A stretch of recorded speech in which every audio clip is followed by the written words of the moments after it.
Praise the Lord. आप सबको जय मसीह की। मेरे प्रिय भाई और बहनों, हमारे channel the Holi Bible preacher में आप सबका स्वागत है। मेरे प्रियो, आज मैं आपके सामने अलीशा और एक विधवा की कहानी लेकर उपस्थित हुई हूँ। आप ये कहानी दूसरा राजाओं अध्याय 4 वचन नंबर 1 से 7 तक में पढ़ सकते हैं। मेरे प्रियो, बाइबल दर्शाती है कि अलीशा एलिया नबी के साथ साथ चलने वाला परमेश्वर का एक भक्त था और वह एलिया की तरह ही आश्चर्य कर्म भी किया करता था। मेरे प्रियो, ये उस समय की बात है जब अलीशा इज़राइल के राज्य में परमेश्वर के लिए काम किया करता था और वहाँ पे भविष्यवक्ताओं के चेलों की पत्नियों में से एक स्त्री ने अलीशा की दुहाई देकर कहा, तेरा दास मेरा पति मर गया है और तू जानता है कि वह यहोवा का भय मानने वाला था, पर जिसका वह कर्जदार था वह आया है कि मेरे दोनों पुत्रों को अपने दास बनाने के लिए ले जाए। हालेलुया। मेरे प्रियो, यहाँ पे हम देखते हैं कि जो चेलों की पत्नियों में से जो स्त्री अलीशा के पास आई, उसकी दुहाई दी और उससे अपने लिए मदद मांगी, वो भी परमेश्वर की भक्त थी और उसका पूरा परिवार परमेश्वर की भक्ति करता था और परमेश्वर का भय मानता था। मेरे प्रियो, वो पूरा परिवार एक धर्मी जन परिवार था और हम देखते हैं कि परमेश्वर हमेशा अपने धर्मी जनों को अपने हाथों में संभालते हैं और जब भी कोई विपत्ति उन पे आन पड़ती है तो परमेश्वर उनके लिए सहायता भी भेजते हैं। और इसी प्रकार हम इस कहानी में देखते हैं कि जब उस औरत पे, उस विधवा औरत पे ये विपत्ति पड़ी, उसके पति की मौत हो गई और जो कर्जा था उस पे आ गया और जब वो उससे छुटकारा नहीं पा सकी तो वो अलीशा के पास गई, क्योंकि वो जानती थी कि अलीशा परमेश्वर का भय मानने वाला एक भक्त है और वो उसकी मदद जरूर करेगा। उसका पूरा विश्वास था परमेश्वर पे कि उसके लिए कोई ना कोई रास्ता जरूर निकलेगा। सो मेरे प्रियो, अगर आपका विश्वास है परमेश्वर पे तो आपके घर में अगर कोई घटी है, कोई कमी है, लेकिन आप परमेश्वर पे भरोसा रख के चलते हैं तो वो हर कमी, हर घटी जरूर दूर होती है। हालेलुया। अलीशा ने उससे पूछा, मैं तेरे लिए क्या करूं? मुझे बता कि तेरे घर में क्या है। उसने कहा, तेरी दासी के घर में एक हांडी तेल को छोड़ और कुछ नहीं है। उसने कहा, तू बाहर जाकर अपनी सब पड़ोसियों में से खाली बर्तन मांग ले आ और थोड़े बर्तन ना लाना। फिर तू अपने बेटों समेत अपने घर में जा और द्वार बंद करके उन सब बर्तनों में तेल उंडेल देना और जो भर जाएं उन्हें अलग रखना।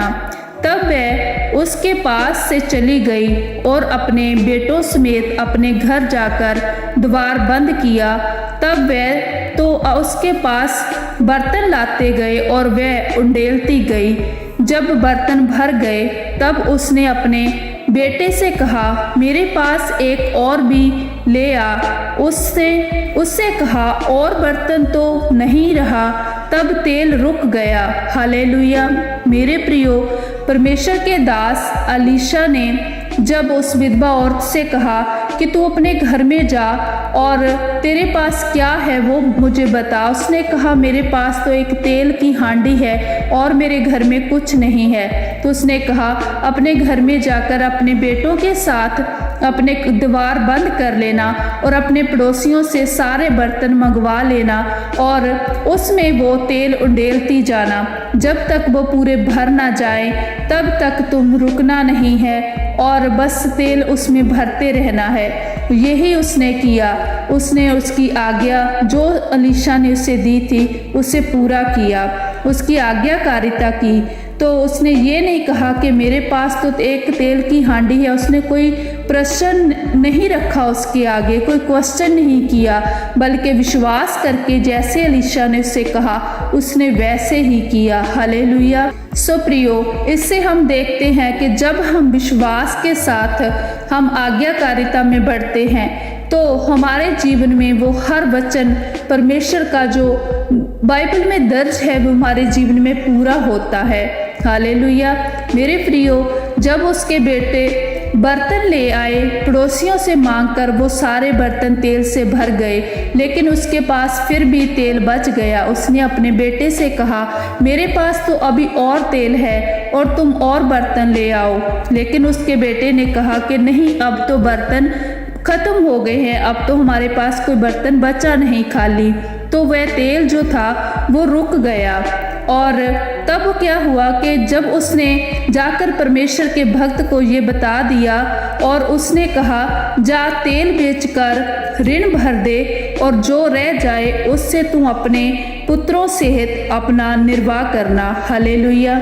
मेरे प्रियो, हम देखते हैं कि जब उसका जो कर्जेदार उसके पास आया था, जिसको उसने कर्जा देना था, उसका जो ऋण था वो उसने उस तेल के जरिए पूरा भर दिया। उसके बाद भी उसके पास बच गया और वो उसी के साथ अपना जीवन निर्वाह करने लगी। सो प्रियो, इस प्रकार जब परमेश्वर की नज़र अपने धर्मी जनों पे रहती है तो उनके घरों में किसी चीज़ की कमी नहीं होती। अगर आपके जीवन में कोई कमी है, कोई परेशानी है, तो आप इधर उधर उन लोगों के आगे अब हेल्प ना मांगे जो आपका मजाक उड़ाएं, जो बाद में आपके हाथ पे एक पैसा भी ना रखें और उल्टा आपका मजाक उड़ाएं। आपने मांगना है तो परमेश्वर से मांगिए, जो आपको देता भी है और वापस कभी आपका मजाक भी नहीं उड़ाता और आपसे कभी वापस मांगता भी नहीं है। सो प्रियो, इस प्रकार हम इस कहानी से सीखते हैं कि हमारा विश्वास और हमारी आज्ञाकारिता जब हमारे दिल में परमेश्वर के लिए होती है तो हम कभी भी किसी चीज़ की घटी में नहीं रहते। हालेलुया। सो ये वचन मैं आपके साथ शेयर करती हुई आपका धन्यवाद करती हूँ कि आपने इसे पूरे दिल से सुना है। परमेश्वर आपको ब्लेस करे और आपके घरों में से हर परेशानी को, हर घटी को दूर करे। हालेलुया। आप सबको जय मसीह की।